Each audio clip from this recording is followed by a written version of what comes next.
Very good morning.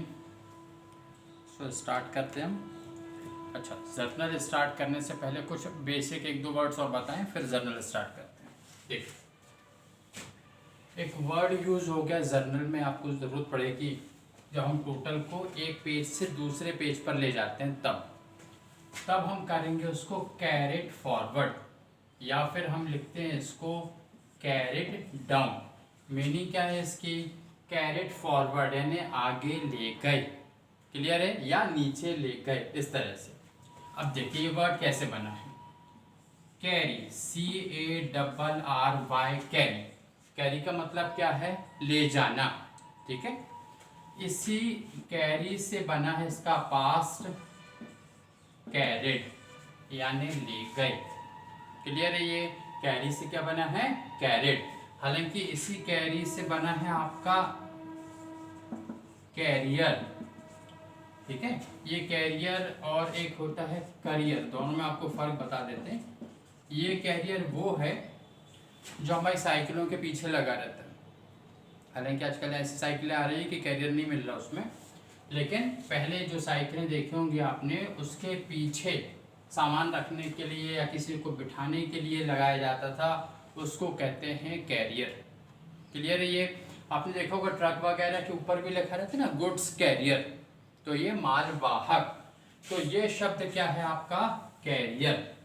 और आपने देखा होगा जैसे अभी आप 12th पास हुए होंगे यदि, तो आपके पेरेंट्स के अलावा जो भी परिचित के अंकल हैं या और भी लोग हैं, वो आपसे ज़रूर ये कह रहे होंगे कि बेटा अपना कैरियर बना लो, जबकि सच्चाई ये है कि उस वर्ड का प्रोनाउंसिएशन क्या है? करियर। क्या है? करियर। और स्पेलिंग भी डिफरेंट है। इसकी स्पेलिंग क्या है? CAREER। ये करियर है, जो हम कहते हैं कि अपने जो जीवन वृत्ति बना लो, हिंदी में क्या कहेंगे? जीवन वृत्ति। और ये कैरियर क्या है? तो ये कैरियर जो है मालवाहक या ले जाने वाला। अच्छा, स्पेलिंग याद रखने का तरीका, यदि मालवाहक है, जनरली आप मानिए कि वो रिक्शे में जा रहा है, तो यहाँ पे ये दो आर हैं, यानी दो रिक्शे हैं। और ये चूंकि एजुकेशन से रिलेवेंट है, इसलिए आप इसको याद रख सकते हैं EE। तो ये है करियर और ये क्या है? कैरियर। अब यहाँ पर कैरिड फॉरवर्ड यानी आगे ले गए। जर्नल का जब हम एक पेज का टोटल करेंगे, मान लीजिए आपके जर्नल के ट्रांजेक्शन बहुत ज़्यादा है, ठीक है, जो एक पेज में नहीं आ रहे, तो एक पेज का टोटल किया और नेक्स्ट पेज पर आप ले जाएंगे। तो जब पहले पेज का टोटल आप आगे ले गए तो उसको कहते हैं टोटल कैरेट फॉरवर्ड या योग आगे ले गए, क्लियर। ये कैरेट डाउन भी कहते हैं उसको। और नेक्स्ट पेज पर जब आप आएंगे, नोट कर लीजिए इसको, कैरेट फॉरवर्ड या C/F या फिर carried down C/D। Next page पर जब आप आएंगे तो उसे कहते हैं ब्रॉट फॉरवर्ड, आगे लाए, या ब्रॉट डाउन, इस तरह से। अब ये ब्रॉड जो है वो कहाँ से आया है शब्द? ये तो ये ब्रिंग का पास्ट वर्ड है, ब्रॉट, ठीक है। ब्रिंग यानी क्या होता है? लाना। देखिए ये है ब्रॉट फॉरवर्ड या ब्रॉट डाउन। ब्रिंग यानी होता है लाना, और इसका पास्ट हो गया है ब्रॉट, BROUGHT, ब्रॉट। और फॉरवर्ड तो आप समझ ही रहे, फॉरवर्ड है आगे लेके आए। चलिए, तो यहाँ पर जब नेक्स्ट पेज पर आप आएंगे तो पिछले पेज का टोटल आप जो लेकर आ रहे हैं वो ब्रॉड फॉरवर्ड होगा या ब्रॉड डाउन होगा पहले, और फिर उसके बाद आगे के ट्रांजेक्शन्स करेंगे। अब आपको बताते हैं कि जर्नल क्या होता है। तो बेसिकली हम क्या देखा था हमने? जर्नल वर्ड कहाँ से बना है? जर से। फ्रेंच वर्ड किससे? जर से, जिसकी मीनिंग क्या है?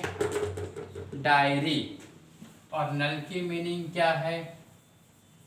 नल की मीनिंग है डेली, तो जर्नल या डेली डायरी। अब क्वेश्चन आपको किस तरह से होगा और जर्नल का फॉर्मेट कैसे होगा, कैसे आप उसमें जो है एंट्रीज करेंगे। अच्छा हाँ, जर्नल में एंट्रीज होती हैं, ये याद रखना है आपको। जर्नल में एंट्रीज यानी पंजी में या रोजनामचा में प्रविष्टि होती है, और उसके बाद जब आप बनाएंगे लेज़र, तो लेज़र में होती है पोस्टिंग, जर्नल में एंट्री और लेज़र में पोस्टिंग। क्लियर है ये?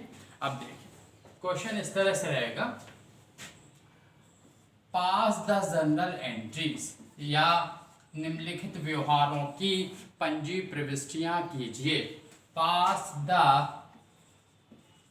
Journal entries in the books of, आगे भी आप इसको ऐड कर सकते हैं, इन द, यहाँ बुक्स की मीनिंग क्या है? फाइनेंशियल रिकॉर्ड्स, यानी वित्तीय व्यवहारों का जिसमें लेखा जोखा किया जा रहा वो।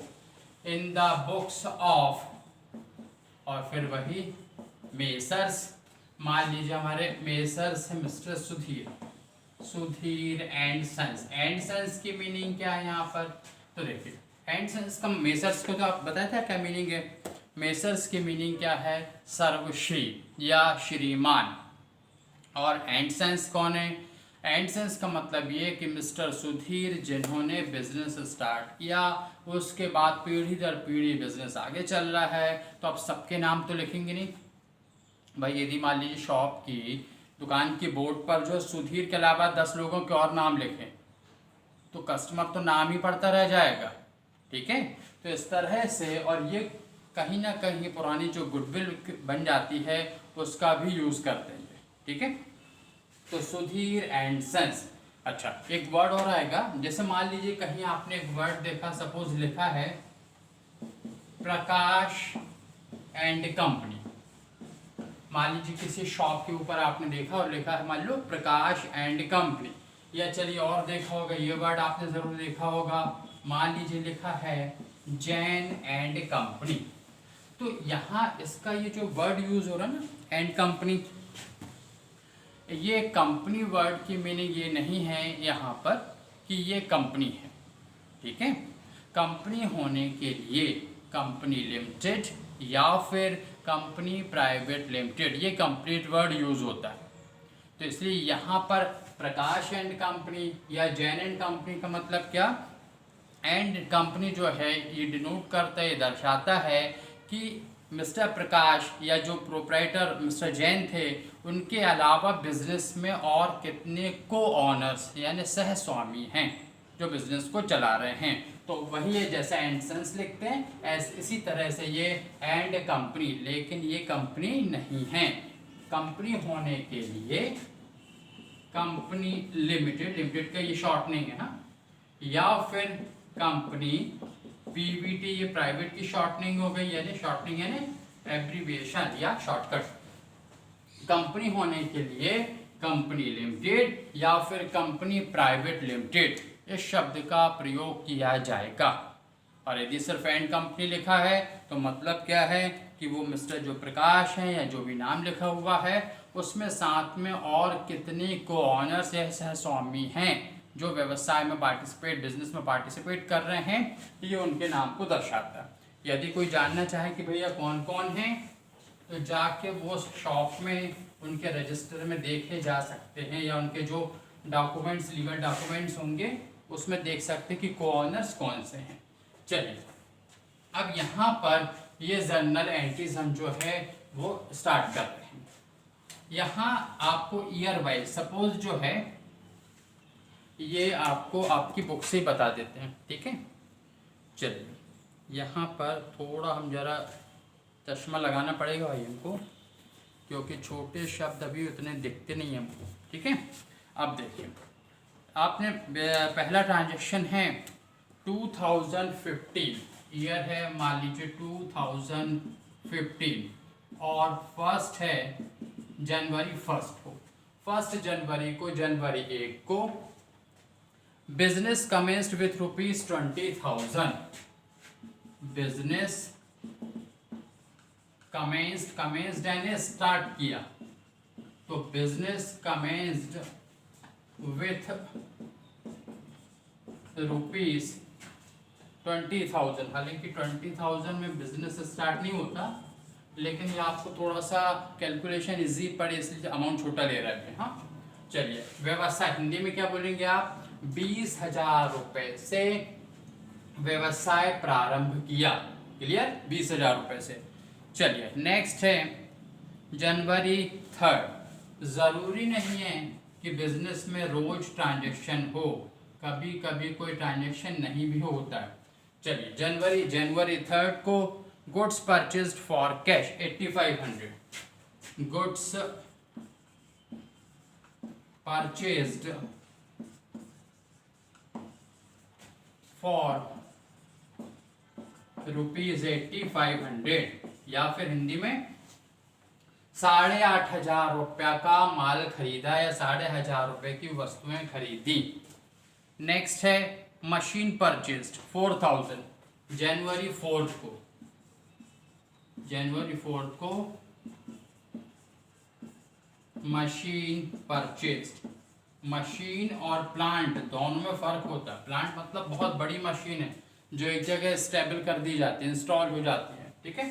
तो मशीन परचेस्ड, ये मशीन परचेस्ड हैं 4000 रुपीज की। इस तरह से क्वेश्चन मिलेगा आपको। नेक्स्ट है गुड्स परचेज फ्रॉम कमल, जनवरी 5 को, जनवरी की 5 तारीख को गुड्स परचेज्ड फ्रॉम कमल, यहां पर एक नाम दिया है। तो ये कमल से माल खरीदा, कितने का? 5000 का। अमाउंट अभी आपको छोटा लिख रहे हैं ताकि आपके कैलकुलेशन इजी हो जाए। नेक्स्ट है वेजेस पेड, जनवरी 6 को, जनवरी की 6 तारीख को पेड वेजेस भी लिख सकते हैं, इस प्रकार से परचेज गुड्स भी लिख सकते हैं इसको। पेड वेजेस, वेजेस यानी होता है मजदूरी और सैलरी मतलब होता है वेतन। पेड वेजेस कितना? जस्ट ₹150, सिर्फ अभी 150 रुपये दिए गए, हालांकि 150 रुपये में कोई मजदूर नहीं मिलता है। नेक्स्ट जनवरी 7, जनवरी की 7 तारीख को, 7 तारीख को क्या हुआ? Goods sold goods for cash, sold goods for cash, नगद माल बेचा, सोल्ड गुड्स फॉर कैश, नगद माल बेचा, ठीक है। 2000 रुपीज का, 2000 रुपये का नगद माल बेचा। नेक्स्ट है जनवरी की 8 जनवरी को राम से नगद प्राप्त हुए, received cash from Ram, Ram से नगद प्राप्त हुए, कितने? 300 रुपये, कितना? 300 रुपये। और जनवरी की 12 तारीख को दुकान का किराया दिया, shop rent paid, shop rent paid या पेड रेंट शॉप, कितना? ₹450, 450 रुपये, ठीक है। एक छोटा सा ये बेसिक क्वेश्चन है आपका, इसके बेसिस पे हम जो है आपको एंट्रीज कराएंगे, ठीक है, आप समझेंगे।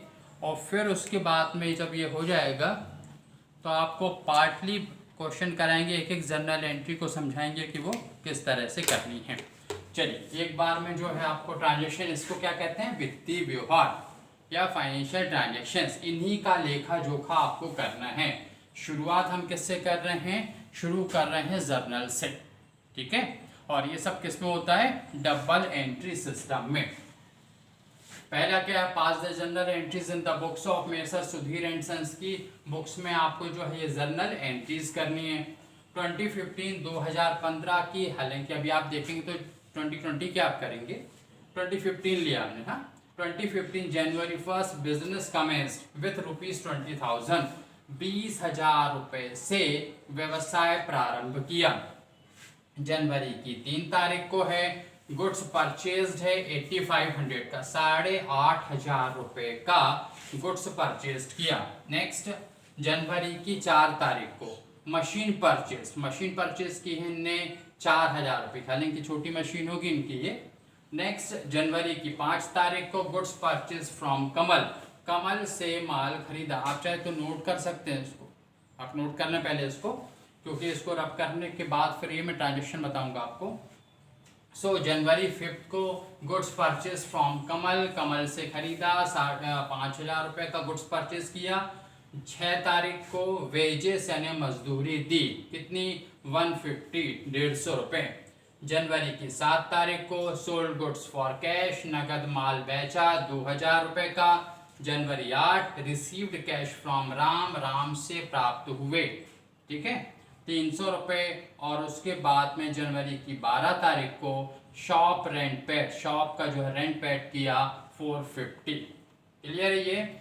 चलिए अब यहाँ पर सबसे पहले हमें बनाना होगा एक फॉर्मेट। क्या बनाना होगा?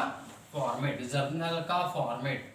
तो वो फॉर्मेट किस तरह से होता है उससे आप जरा समझें, और उस फॉर्मेट में आपको पर कॉलम की विड्थ यानी प्रत्येक कॉलम की चौड़ाई उसका भी ध्यान रखना होगा। उस बेसिस पर है आप जो है जर्नल के फॉर्मेट के अंदर एंट्रीज करते हैं। जर्नल में क्या कर रहे हैं हम? एंट्रीज। लेजर में क्या करनी है हमको? पोस्टिंग। चलिए अब देखते हैं जर्नल का फॉर्मेट। आप देख लें, चाहे तो आप स्केल से बना सकते हैं। देखिए आप लिखेंगे टॉपिक, क्या लिखेंगे? Journal entries in the books of. तो किस में बना रहे हैं आप? तो मेसर, क्या नाम है उसका? सुधीर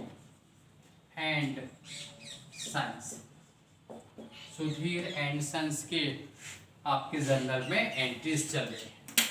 चलिए अब ये चूंकि पहला क्वेश्चन है तो बाकायदा हम आपको ये स्केल से ड्रॉ करके बना दे रहे हैं। बाकी अपकमिंग क्वेश्चंस में ये बाय हैंड या आपको हम ड्रॉ कर देंगे, ठीक है। चलिए ये देखिए, ये फर्स्ट कॉलम होगा आपका डेट का, इसका है ये डेट का।